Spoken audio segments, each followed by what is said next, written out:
first instance, surveillance may seem to be about something entirely other than the process of marketing. By definition, surveillance is understood as a systematic attraction to people's details with a view to managing or influencing the persons and/or groups concerned.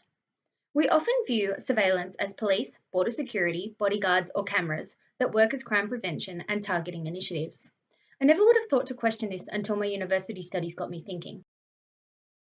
Oh, hey there. Why does this application on my smartphone want to use my location? And why are ads on Facebook and Instagram always personalized and targeted to me? This prompted me to question, what is the correlation between marketing and surveillance? And why is everyone so relaxed about our phones sharing our data with third parties like Google Analytics? What even is Google Analytics? It turns out that marketing increasingly depends upon collection and categorization of personal data through something called consumer surveillance. Consumer surveillance is the monitoring and recording of people's activities and data, either online or in the physical environment, for consumer purposes. Customers are reduced to datasets as information about purchase preferences are detailed to provide marketers with useful profiles. It stimulates consumers for analysis, but it also interprets the behavior and normalizes it as part of the surveillance process. So how do advertisers collect and use our data? Well, have you ever seen cookies? And no, I'm not talking about the one that you eat. That's right, I'm talking about the one that you click yes to on the web page. No further questions asked. Well, that little guy? He tracks your movements and searches among pages, creating a log of data to help personalize our Web 2.0 experience.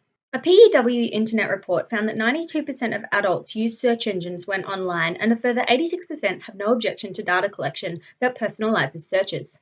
Data gathering and digital surveillance have become, whether we like it or not, a fundamental part of our online experience. Our interests, hobbies, and personal information are collected both digitally and physically, and passed on to first, second, or third parties.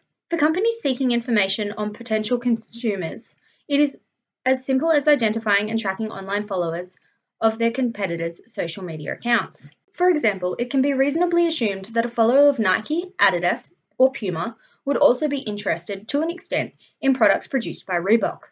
This method effectively removes the process of identifying and categorizing potential consumers and dives straight into the creation of data profiles and subsequently the dissemination of targeted ads. Examples of data collection include our first and last name, our postal address, our phone number, social media handles that we use, our email address, purchase history, and browsing data. While data collection has become somewhat a villainous feature in the eyes of the everyday consumer, its relevancy and our unknowing reliance on it in the digital age cannot be ignored.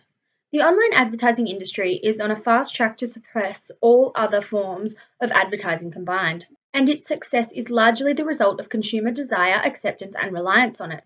Data collection matters because without it, personalization, something that 90% of consumers want and find appealing, would be deemed impossible. In a future where customer data will be a growing source of competitive advantage, gaining customer data has become somewhat an inevitable key to the future.